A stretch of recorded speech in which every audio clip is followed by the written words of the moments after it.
get hit and keep moving forward.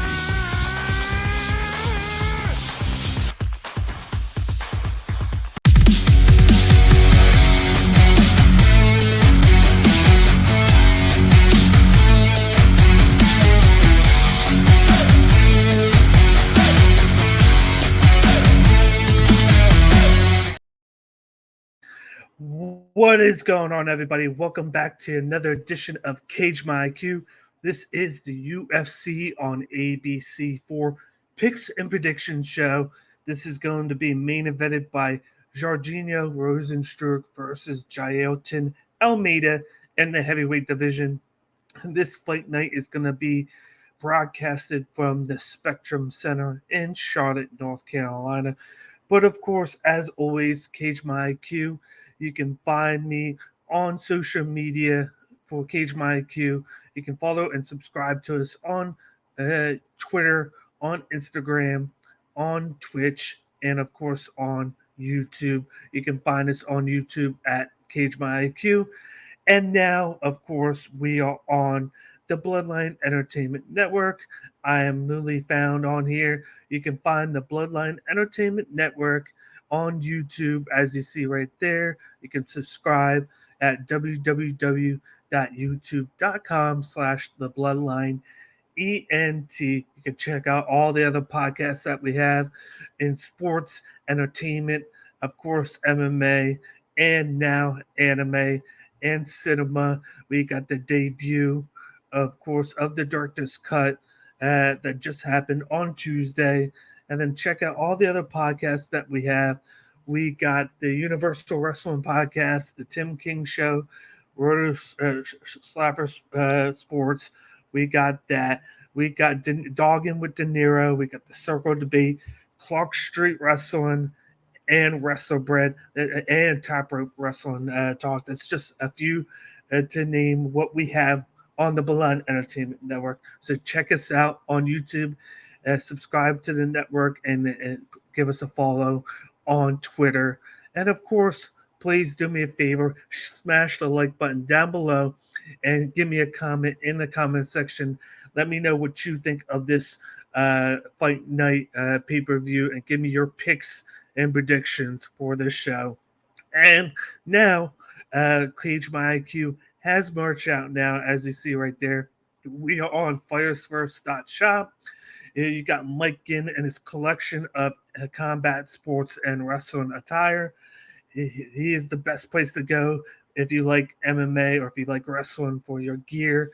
Look at that right there. We got 3 different shirts right now for Cage My IQ. We got the new logo out. We got it in white, we got it in green, and we got it in gray. So definitely go to firesfirst.shop and buy one of my merches out now.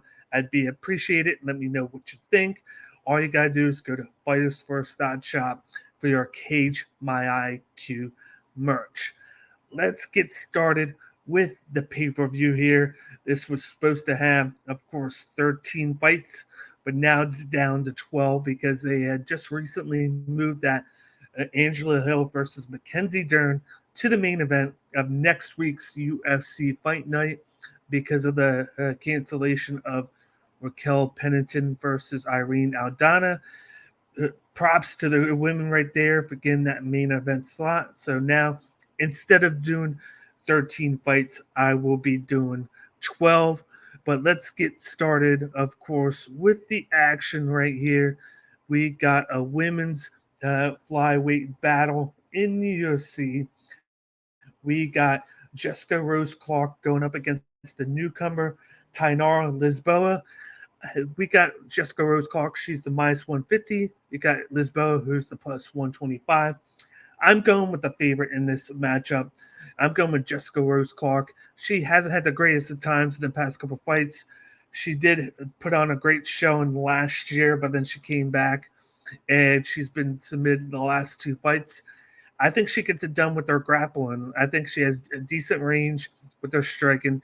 She has showcased that she can do well if she focuses more on the grappling side of things, getting the fight down to the ground or pushing up against the cage, throwing those knees, throwing those elbows. And she's going up against a Muay Thai specialist in Tainar Lisboa, and we've seen that when you're a specialist, you don't really move far in the UFC. But once you get to a certain level of talent, where they can do a little bit of each, uh, like artist. And coming into this one, she had her 3 wins in the past 5 against fighters at 0-0 record, 0-1, and 0-2. So she hasn't fought anybody greatness in MMA that should show that we should lean towards her side.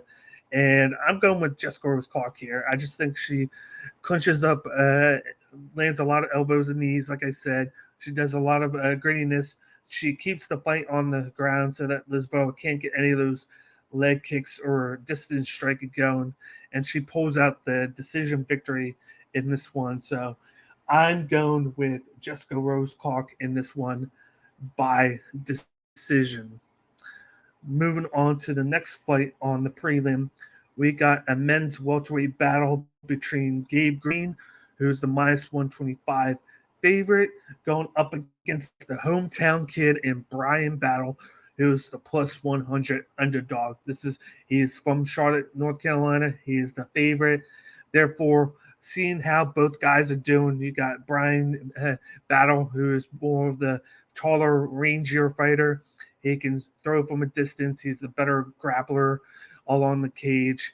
He can land and go. And it's all about just sucking his opponent out and using his length to his advantage. Whereas Gabe Green, he has that one punch knockout. He's the slower fighter. He's very deceptive inside the clinch, but it's all about using that power to his advantage. He's not going to be the quicker guy. He's not going to throw a lot of combinations. It's going to be all about land the precision shots and land the accurate spots when he needs to. And I think that Brian Battle's going to be able to avoid those powerful shots, avoid the damage, throw for volume, move around, clinch up when he needs to avoid those shots, push Gabe Green against the fence, and just win by decision. So I'm going with the underdog here. I'm going with the hometown kid, Brian Battle, by decision in this interesting prelim matchup. I do think it's going to be close because I do think he will have to take damage in this fight to land the volume. But I think he's just going to out volume him so much, and he might get a takedown or two in this fight as well. So I'm going with Brian Battle, of course, by decision. Moving on to the next fight on the prelims, we have a women's flyweight battle between Ji Ying Kim going up against Mandy Bohm. You got Kim, who's the minus 250 favorite, going against Mandy Bohm, who's the plus 205 underdog. I do like Mandy Bohm's chances in this one, but I don't think she's going to win. I got Ji Ying Kim by decision in this one. Mandy Bohm throws a lot of great leg kicks. She throws them with speed. She showcased last fight that she can clinch up a little bit, push her opponent up against the cage. She's starting to show that she can evolve a little bit.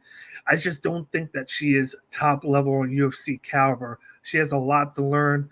Her IQ needs to show that she can win these types of fights when it comes to close decisions. Ji Ying Kim has lost close decisions in the past. She's in that echelon with Mandy Bohm, but she's a little bit higher. I just think that her hand speed, her striking are far superior. She has good movement. She has good IQ. It's just that at times she starts to fade a little bit towards the end, and that's where she always loses. But in this one, I think that she has an easy job winning as long as she can avoid a lot of those easy leg kicks, and she doesn't fight into Mandy Bohm's style of slowing the pace down, throwing leg kicks, and being patient. She should have an easy striking win in this one and should win by decision.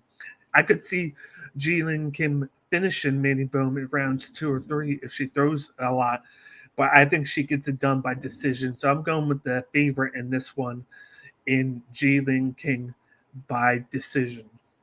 Let's move on to the next one. But before we move on to the next fight, as always, I ask you guys, please don't forget to smash the like button down below if you haven't done so already, and give me your thoughts and opinions on this UFC on ABC for pay-per-view. It's going to be live on ABC TV, live on cable. So check it out. It's free, of course, to watch. So don't miss any of the action when it comes to UFC on ABC4. And I want to know who your uh, underdogs are on this fight. So definitely hit me up in the comment section with all your feedback. And don't forget to smash the like button to help the channel out. So thank you so much for all your guys' viewership on Cage My IQ. But the next fight that we have is a lightweight battle between Natan Levy, minus 295 favorite, going up against the underdog in Pete Rodriguez. He is a fighter from the MMA Labs. He is the plus 230 underdog. He now gets a couple more weeks to cut down that weight. He's moving down to lightweight. This fight was supposed to take place a couple weeks ago and then got pushed back due to issues with, I believe, Pete Rodriguez. And now he gets a couple more weeks, like I said, to cut even more weight. This is going to be a close one because I feel like Pete Rodriguez is going to come in the better striker, the better gas tank, the better movement. But Natan Levy has showcased that he has knockout power. He is a submission specialist. He is the bigger fighter. He's the stronger guy. He just has issues with his gas tank and with, of course, with taking shots. He doesn't have the best striking defense. So this is going to be more of a 50-50 fight to me. I either think that Natan Levy is going to submit Pete Rodriguez or Pete Rodriguez is going to knock out Natan Levy. And I was leaning towards Levy in the beginning by submission, but now I feel like with a couple extra weeks, I feel like Pete Rodriguez could get this one done by knockout round 2.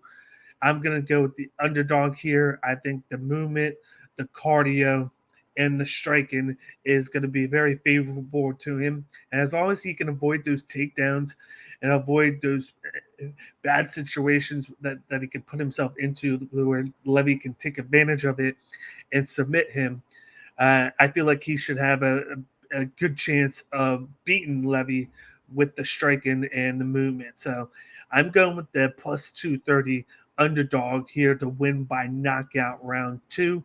I could be playing this on Cage's bet as a long shot bet here. So keep an eye out on that. And then definitely Pete Rodriguez is a guy you got to consider on DraftKings for this week's UFC lineup on DraftKings 6-fighter DFS format. So once again, Pete Rodriguez by KO in this fight. Moving on to the next fight we have for you, we got a men's light heavyweight battle between Carlos the Black Jag Alberg versus Eo the Duelist Poteria.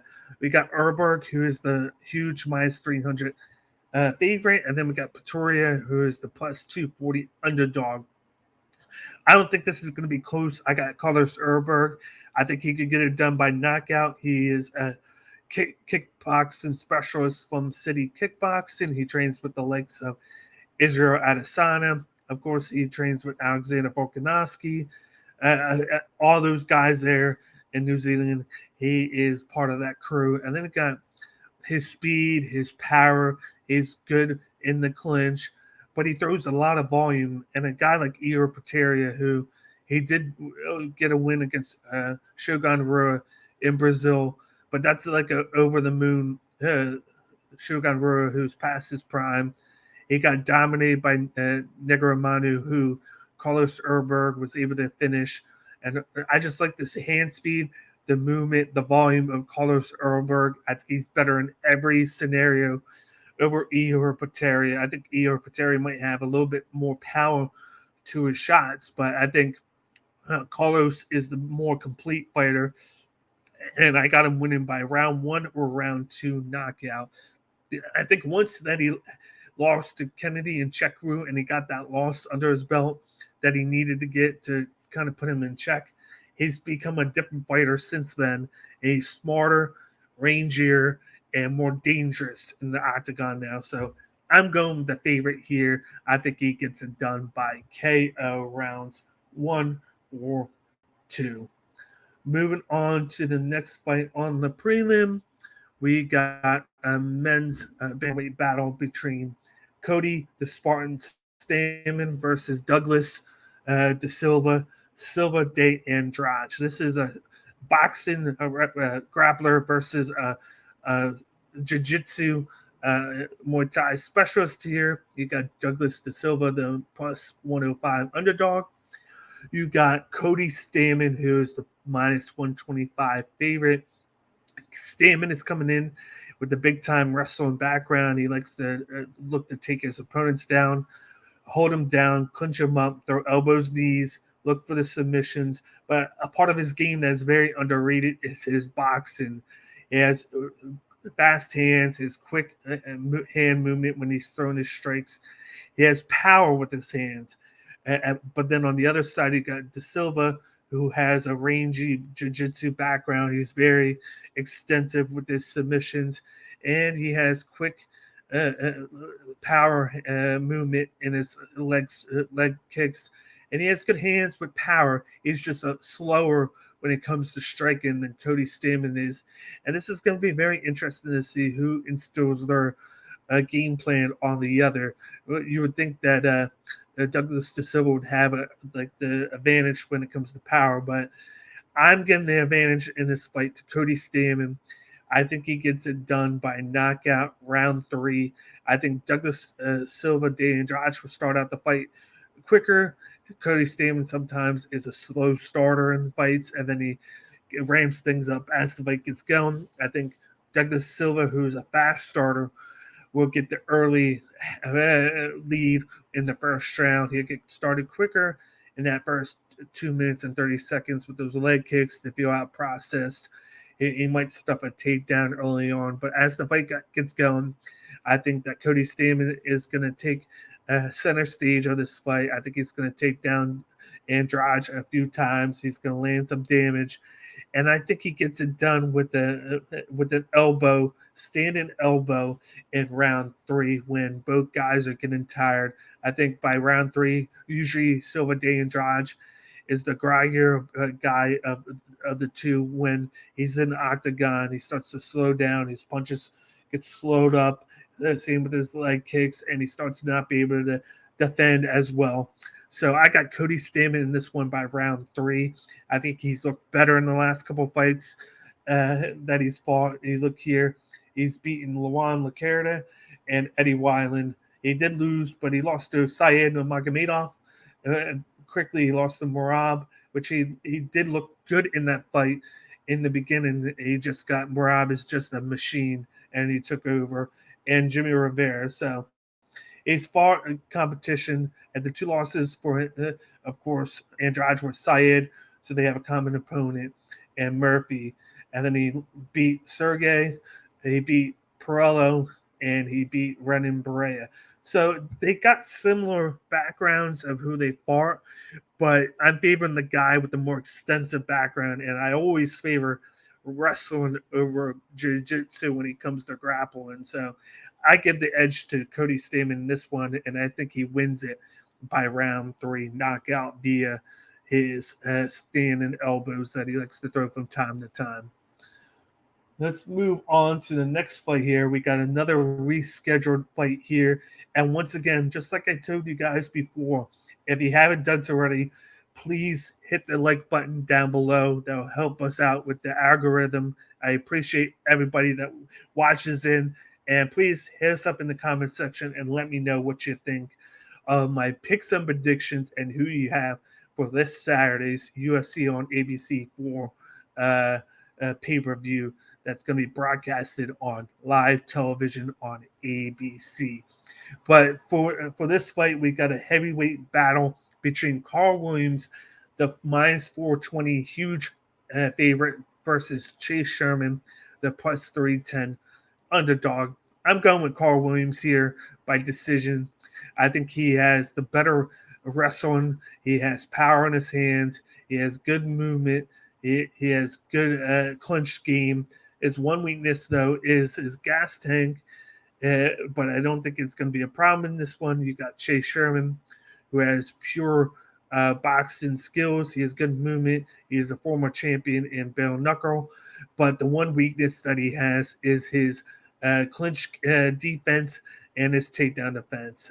He's always the guy to start out round one very quick. He's very good with the striking there, but then he as well starts to tire out in fights, and he doesn't defend the takedowns as good. He always finds his way getting taken down, and that's when he loses the fight.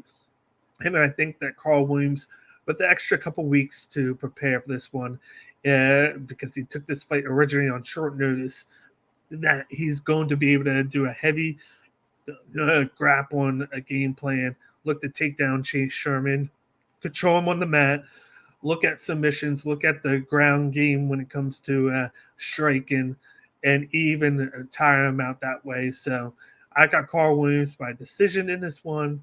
He outvolumes him. He holds him on the mat with his controlled time, and he limits anything that Sherman can do with his hands because that will be the equalizer of the fight in Sherman's favor if he can keep the fight standing for any long periods of time. So I'm going Carl Williams in this one by decision. Let's move on to the featured fight on the prelims. Here we got the first fight on the main card. We got Matt Brown versus Court McGee in the welterweight division. I almost forgot that they had moved up Angela Hill and Mackenzie Dern to the main event of next week's fight card. But we got these two guys. Matt Brown is the plus 150 underdog. Court McGee is the minus 180 favorite. This is going to be an interesting battle here just for the fact that both guys are up there in age. Matt Brown's 42. Court McGee is 38. Court McGee's going to be the bigger guy with the bigger reach. He's all about landing volume and doing the clinch up game. We thought he had a formula that was working where he would use the takedowns to set up his striking, but then he got knocked out, left for dead against Jeremiah Wells in the last fight, and kind of resorted back to his old self in that fight, trying to go for knockouts here. And he's going up against a guy in Matt Brown who is a really good punishing striker. He's all about damage over volume. And if he can get inside the clinch, which he's very well at striking inside the clinch and land some damage, he can pull off the upset here. But if Court McGee can limit the damage, clinch up with him, and avoid any big shots, this should be a good fight for him to pull out a decision victory. But I have a feeling that Matt Brown's going to get it done by round 2 knockout. I think the damage is going to be extensive. We have already seen in the past that Court McGee can be finished, and his chin could not be the same since last fight against Wells. That could be the difference maker in this fight. Was the fact that maybe he's compromised now. We don't know, but I have a feeling that Matt Brown can pull off the upset here and get that round 2 knockout because he's more about damage over, of course, volume, and that's always the equalizer in fights is how much damage you can inflict on your opponent. So I'm going with Matt Brown in this one by round 2 knockout. Let's move on to the next fight. This is going to be a fun one. It is another welterweight battle between Tim Means, the Dirty Bird, versus Alex, the Great White Morano. I'm going with Alex Morano in this one. I don't think it's going to be close. He's the minus 240 favorite for a reason. Tim Means is the plus 190 underdog. Tim Means does have good leg kicks. He does have good movement. But I feel like the better days of him are behind him. He's taking a step up in competition now, in my opinion. One big thing that he does that I really don't like is the fact that he likes to stand up straight and he leans. So his chin is wide open at times. And he doesn't do anything quick. A lot of his striking is at decent pace. Nothing quick, nothing slow, just decent pace. Whereas Alex Morano has quick boxing, quick movement. He lands a lot of volume. He had a great showing against Santiago Ponzinibbio where he was winning the fight, but then, of course, he gets caught with a shot by Ponzinibbio, and he gets finished in round 3. But before that, he was looking great against a top 15 caliber opponent in Ponzinibbio, and I think he bounces back here. He looks to get a finish in round 2 or round 3, but I think he gets it done by decision here. I just think he does a lot of volume and a lot of damage. He's a tough guy, and he's the quicker opponent in this matchup, and he does well inside the clinch with his looping shots. So I'm going with Alex Morano by decision over Tim Means. Let's move on to the next matchup. Yet again, we got another welterweight battle. This is probably going to be the funnest fight on the card. We got Daniel D-Rod Rodriguez going up against Ian, the future Machado Gary. This is going to be a tough one because both of these guys are very good strikers. They both land good jabs. Daniel Rodriguez is a ranger guy. He's all about movement, being patient, going side to side, circle around his opponent, throwing that big jab, and then when he lands a good shot, he pounces on his opponent. Whereas Ian Machado Gary, he's more about precision, all about movement. He throws that very good technical jab and cross. The one difference though is he's very hittable in fights. In the past 2 fights, we've seen that he's been rocked, especially in the last fight where we thought he was almost finished early on in that fight. He recovered well, he got back up, and then he started landing bigger shots. It seems like once he gets rocked, that's when he decides to put a little bit more power into his shots, and then he becomes more determined to win.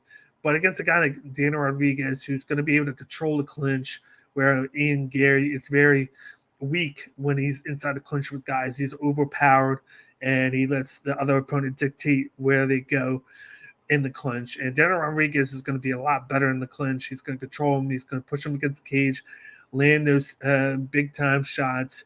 He has fought the better competition in fights. I know he didn't look as well in the last fight that he had against the Leach, of course, coming back from that major surgery, but it didn't really do too much to him. He has more time to, of course, train. He's going up against an opponent that he can have a good shot of bouncing back again, even in of course, a win there. But of course, he lost to Near Magny last time. It's just that I feel like he is going to make the less of the mistakes than Ian Gary in this fight. I think Ian Gary is going to throw those looping shots. He's going to get hit, and he's going to get controlled in the clinch. So I'm leaning towards Daniel Rodriguez here.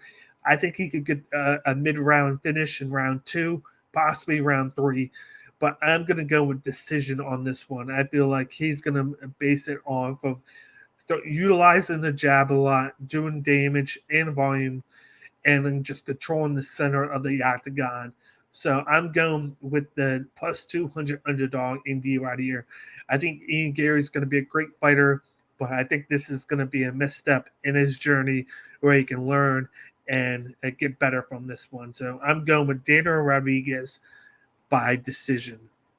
Let's move on to the co-main event of the evening here.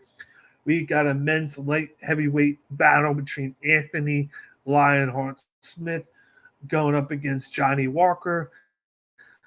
We got both guys. Smith is the minus 105, and then we got Johnny Walker, who is the minus 115.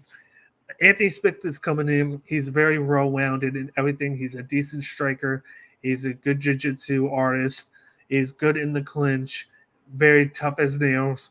But then you got Johnny Walker, who has power in his hands. He has speed. He has that dynamic range. He has good leg kicks, good striking. And they both had bounced back from past fights. And I mean, with Johnny Walker here to pull off in my opinion, the upset by knockout. I'm going to go with round 1 in this one. We've seen Johnny Walker have that 3 fight losing streak stretch where he just didn't look right, and we thought it was done. But since then, he's brought off a couple of impressive victories. He showcased a more complete fighter. He's more patient. He's up there, good in the head. He's not just going for those dynamic knockouts. He's looking to beat guys the right way. And then you got Anthony Smith, who's starting to show a little bit of age. And when you look at the guys' victories, I've been more impressed lately with Johnny Walker with those knockouts that he has had. He's come in with a purpose. He seems like he's catching on, and that's why I'm leaning towards Johnny Walker in this one. He's the younger fighter with the knockout power and the better hands. And the one equalizer could be for Anthony Smith is the jiu-jitsu. That's something that Johnny Walker needs to watch out for, and that could be Anthony Smith's way to victory. But I'm going with Johnny Walker by round one knockout. I think he catches him with a big time shot, and he puts Anthony Smith on the mat where he finishes him with hammer shots until the referee calls for the fight. So in this one, I'm going with Johnny Walker by knockout. Like I said, I just think he's the faster fighter, the quicker hands, and the better movement.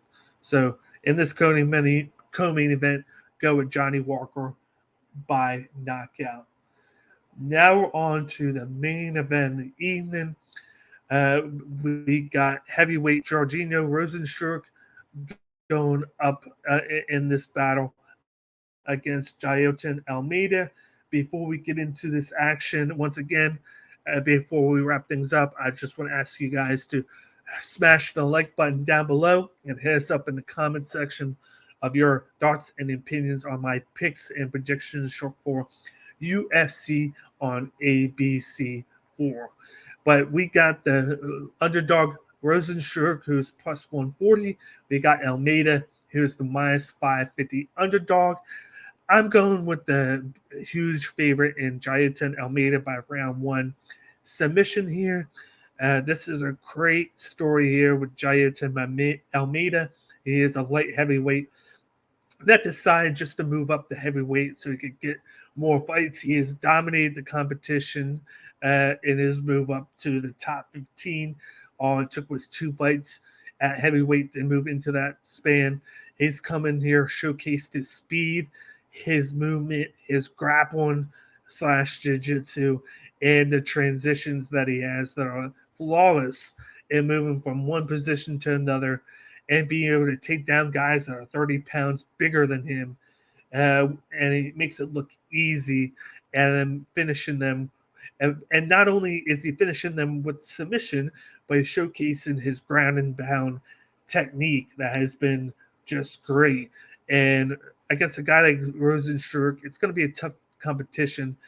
The one thing is he has very good kickboxing, Rosenstruck does, but he's passive in that fight. So that's why I'm leaning towards Jailton Almeida in this one because he's more aggressive. But Rosenstruck has that knockout power. He's one of the most powerful punchers in the UFC. So if he can catch Almeida, he has the capability of knocking out Almeida and crushing the hype that is going on with this young stud who is moving up the ranks. I like there's no slouch in Rosenstruck with his hand speed, his power, his IQ, and his leg kicks. But I just feel like he at times he likes to back up a lot to set up his shots. And Jailton Almeida is very good at setting up his takedowns. He avoids big shots. He comes in with a great game plan, and he takes his opponents, thrusts them into the cage, and then uses that to take them down. He did a great job at doing that with Parker Porter, a bigger fighter. He did a great job, of course, last fight against Shamir Abdurakhimov, who is usually a great guy in the clinch, and he made quick work of him and finished him with his hands. And I think that he gets it done by submission in this one via rear naked choke. I think he just makes it look easy. There might be a couple moments in the fight where he might be stunned, or maybe he comes close to getting knocked out by Rosenstruck. But I think he gets it done with his grappling. He takes down JR. He gets him into position, and then he chokes him out in round one. So in this main event, I got the favorite, Jailton Almeida, winning by round 1 submission. I think he moves up again, and we're going to of course, there's going to be a chance we have a talk to where we got to consider Jailton Almeida as a upcoming wild card for a big competition for that heavyweight belt if he gets this win here, because then he'll only be 1, maybe 2 fights away from getting a title shot. And with guys up there at the top, you got the champ John Jones, you got, of course, Sergey Pavlovich, you got Cyril Gahn, of course. You got guys up there. You got Curtis Blades. He did just lose, but he's still at that number 4 spot. Yeah, and then you got, of course, Alexander Volkov, who's on a winning streak now. You got guys that are going to make good matchups for Almeida in the future. So if he gets this one done, I like the chances of there being matchups to make in the UFC heavyweight division in the future with him and all these other guys. And of course, we also got Tom Aspinall coming back from injury. So the UFC heavyweight division at the top is looking bright with these young talent there to challenge the vets for supremacy in the heavyweight division. So yeah, so I'm definitely looking forward to it. But once again, Jailton Almeida by first round submission is my pick on this fight card. Other than that, that'll wrap things up with the UFC on ABC for picks and predictions show by yours truly, Cage from Cage My IQ. Be on the lookout later this week for my Cage's bet slips. I'll probably have them out by late Thursday, early Friday. This is going to be a really good one. Let's bounce back. We didn't do as good on UFC 288, but we did hit big on our big underdog bet in Bilal Muhammad money line and Bilal Muhammad by decision. Both of those cash, so it kind of balanced things out and made things even on the betting side of things on the percentages for UFC 288. So let's keep up the good work going. Let's get I'm going to continue to wait until the lines come out, and then I'll have my Cage's bet slip out on the Bloodline ENT's website. So definitely check out on that and look out on Twitter for the Twitter post for the release of Cage's bet slip. But other than that, you can find me on, of course, YouTube, on Cage My IQ, and on Bloodline Entertainment. I will be back next week for another edition of picks and predictions for UFC Fight Night, Angela Hill versus Mackenzie Dern. So keep a lookout for that next week, and definitely check out all the rest of the content on Cage My IQ and Bloodline ENT. Like I said, give us a follow on both networks. You got www.youtube.com/the Bloodline ENT. Subscribe on, of course, YouTube, and give us a follow on Twitter at the Bloodline ENT. And of course, you got Cage My IQ. Follow and subscribe on social media at Twitter, IG, Twitch, and YouTube. You can find us on YouTube at Cage My IQ. So give us a subscribe and definitely check out all the content that I have for you guys. So other than that, I will see you guys next time for another edition of Cage My IQ. Have a good one, guys. I will see you guys later. Peace.